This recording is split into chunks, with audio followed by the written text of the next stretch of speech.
Dragon Age the Veilguard has been a controversial game, to say the least, but not for the right reasons.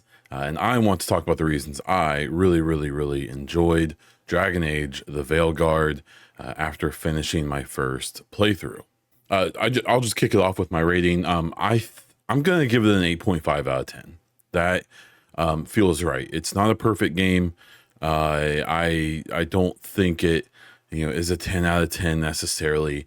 I will say that my recommendation score, which is my review score, isn't really objectively judging a game. I don't think you can do that.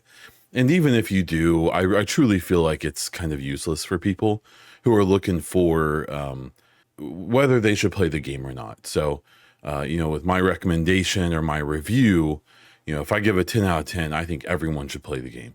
9 out of 10, I think basically everyone should, but some may not love it. 8 out of 10, most people are going to like the game, but maybe not every single person. And maybe it's a little smaller of an audience. Then you start getting down into the 7 and 6s, and where you're kind of like, if you like this genre, you may like the game.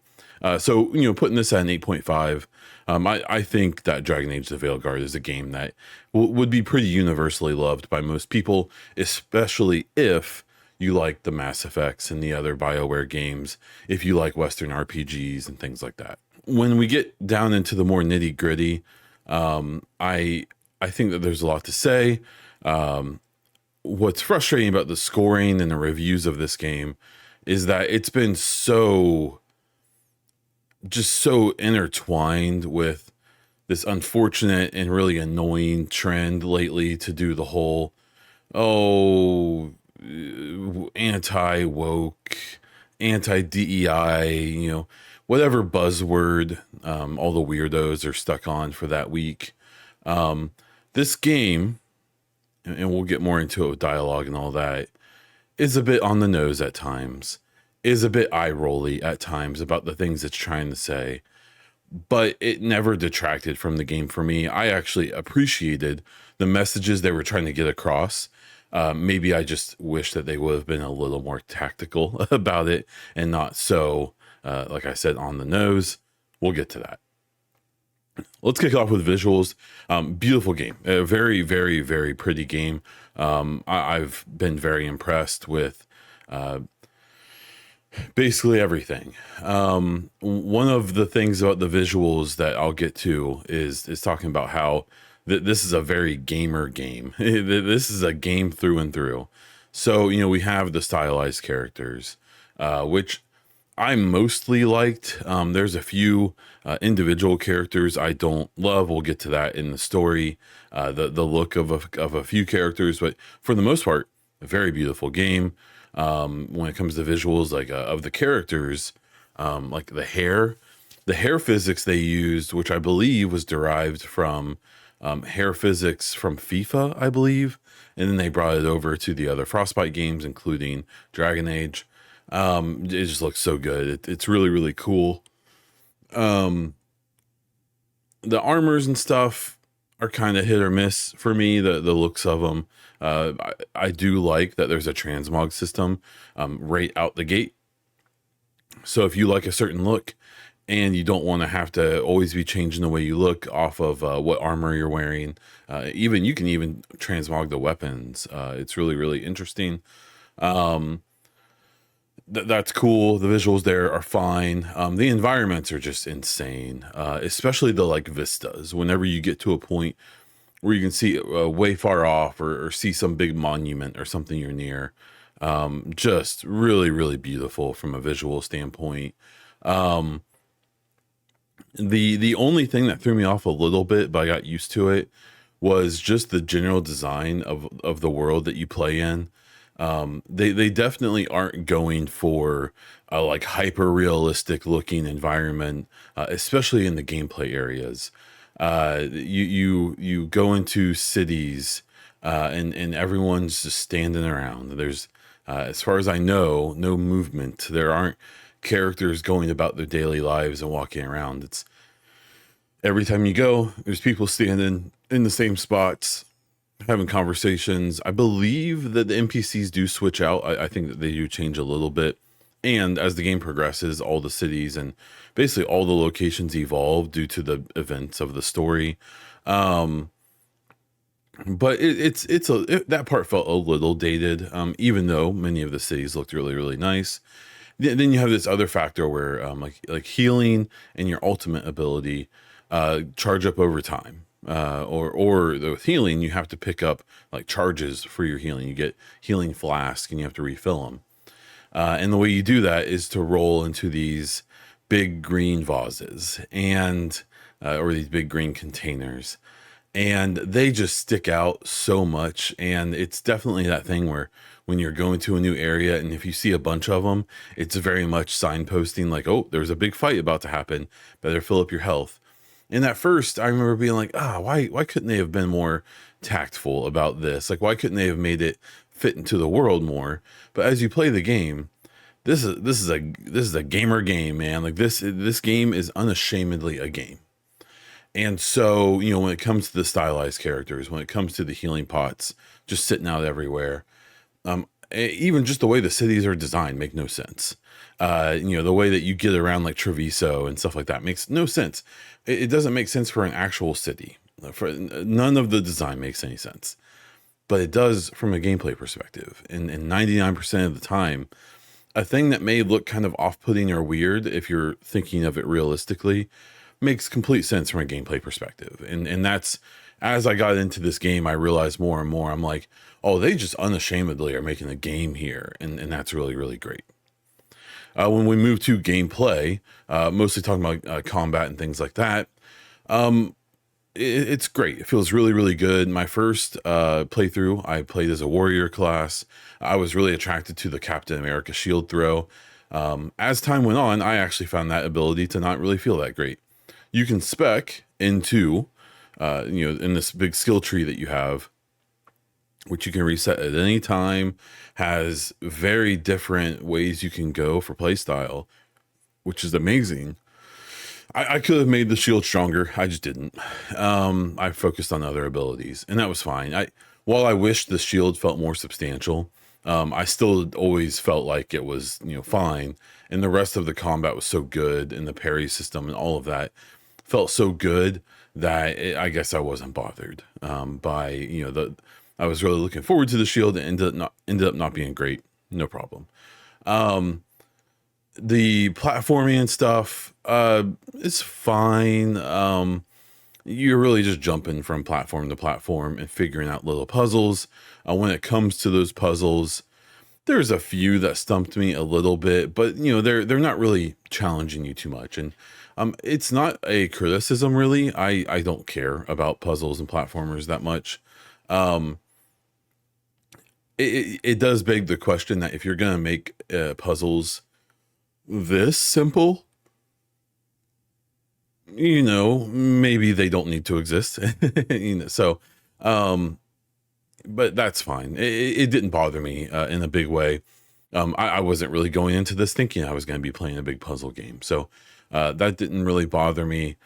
But yeah, I mean, overall, like gameplay wise, very, very good, especially the combat. I felt like, especially once I kind of learned the system, and it's a very Mass Effect 2 style system when it comes to applying certain states to your enemies, and then using either your own or other companion skills to detonate those situations. And there's just moments where you've got like skills being detonated, you're using your own stuff on these enemies, and it turns into this just like chaotic scene, and it's awesome. It feels so good, especially as you kind of learn your character. Moving over to story, the general story of the game I really, really enjoyed, especially the mainline quest. In my first playthrough, I didn't complete much side content. I mostly just did all but 2 of the companion quest lines, and the main quest line was what I focused on. The main quest line, I loved it. I thought it was great. I happened to play as a Grey Warden in my first playthrough. I'm new to Dragon Age. That didn't mean anything to me. without spoilers, which I won't get into in this video. Um, it just, that was the right choice. So if you are doing your first playthrough or you're new to the franchise, I suggest making a Grey Warden character, because in my opinion, it paid off a lot. One thing I really liked about the dialogue in the story is how often, at least in my first playthrough, your own background comes up and you can use responses based on being a Grey Warden or other things. Really, really enjoyed that. That felt good every time I saw the little icon to use that special discussion point. It was great. But yeah, the main quest line, without spoiling anything, has some great twists and turns, some gut wrenching stuff that we kind of expect from BioWare and always have. Really, really good. Really, really enjoyed the story. My one of the things I said was, after I finished the game, I know a game was good when I feel empty inside after I finish it, because I wish there was more. I wish I was doing more.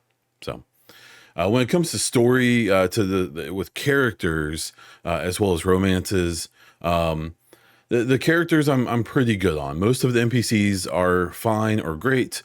I can't recall any NPCs I ran into where I was just like rolling my eyes, like, oh, I hate these people. With our companions, I like all of them. I really like a few of them. I will say that, and this is maybe controversial from what I've seen, I can't stand Emmerich. I just can't get into him. It just didn't vibe with me. He also has the one like visual design where I know all the characters are very stylized and have a like almost cartoony look, but also kind of mixed with realistic. It's interesting. Emmerich to me just looked like a bad Scooby-Doo villain. I just can't. I couldn't get into it. And I kind of never felt anything for Manfred. So there's my controversial take of this video, probably. But overall, I liked all the companions. I ended up romancing Nev.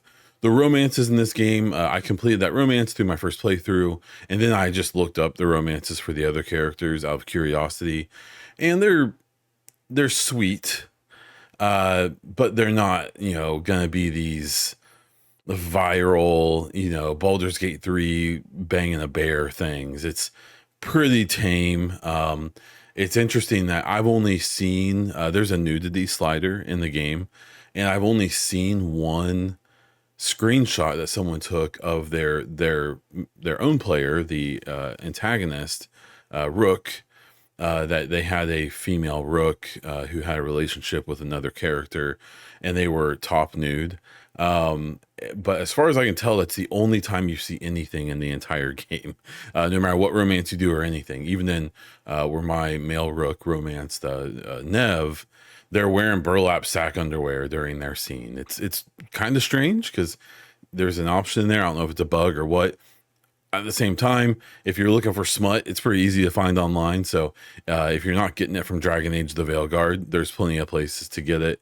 But beyond that, I enjoyed like the romance between Rook and Nev in general. I've seen a lot of people say that they're Emmerich's their favorite and Nev's their least favorite. So, it's kind of a different strokes thing. That's typically a good thing if you're seeing people have pretty drastically different takes on characters, because it just means that the different characters appeal to different people, which is a good thing. For general companionship, though, and the companion mission, the side missions for all the companions, which are pretty long quest lines, every single one of them are 6 or 7 missions each, if not more.